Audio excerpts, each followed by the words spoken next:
Comment couper les notifications sonores de Skype?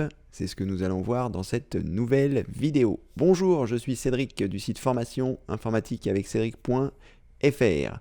Alors la première chose que je vous invite à faire, c'est à vous abonner à la chaîne en cliquant sur le bouton ci-dessous et en choisissant d'activer la cloche pour recevoir des notifications.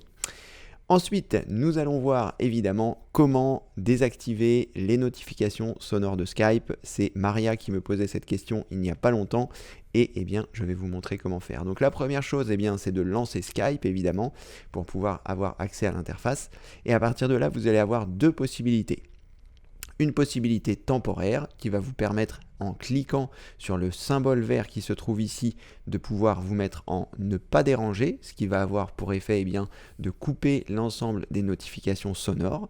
Donc pour ce faire, vous cliquez sur le point vert, je vais vous montrer comment faire, mais juste avant, regardez bien, faites très attention parce que c'est deux choses distinctes.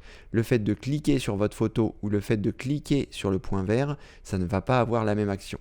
Donc ne cliquez pas sur votre photo, sinon vous allez arriver sur les propriétés de votre avatar, de votre photo, mais cliquez bien sur le point vert qui se trouve ici. D'ailleurs, lorsque vous le survolez, vous voyez, il y a une petite coche qui apparaît. Donc vous cliquez dessus et vous allez choisir ici « Ne pas déranger ».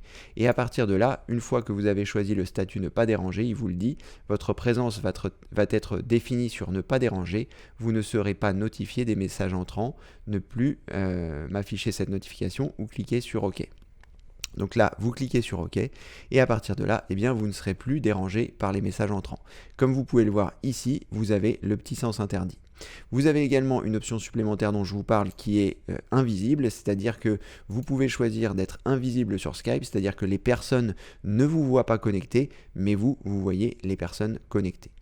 Donc vous avez cette première possibilité qui est de choisir ne pas déranger. Moi, je vais me remettre en actif. Ensuite, vous avez également la possibilité, si vous le souhaitez, de le faire ici par l'intermédiaire des trois petits points qui se trouvent ici. Vous cliquez, vous allez choisir paramètres. Et ensuite, lorsque vous avez choisi paramètres, vous allez choisir dans la partie de gauche, vous allez choisir ici notifications.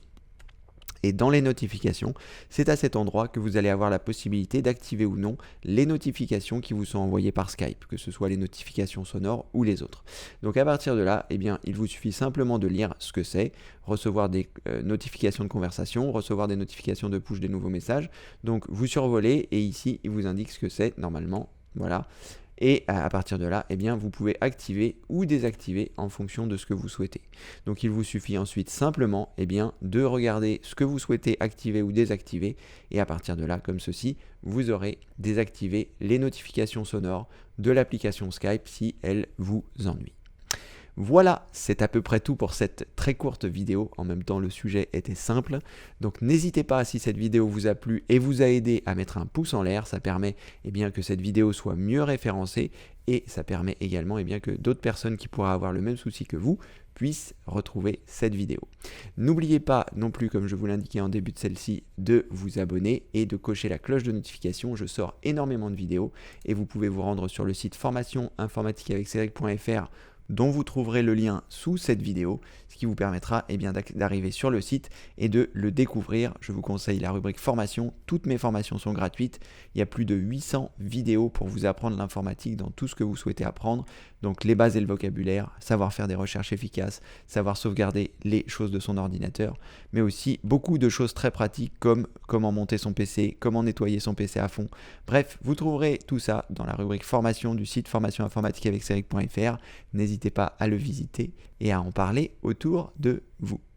Je vous dis, comme le veut la tradition, à très bientôt pour une prochaine vidéo. Merci, au revoir.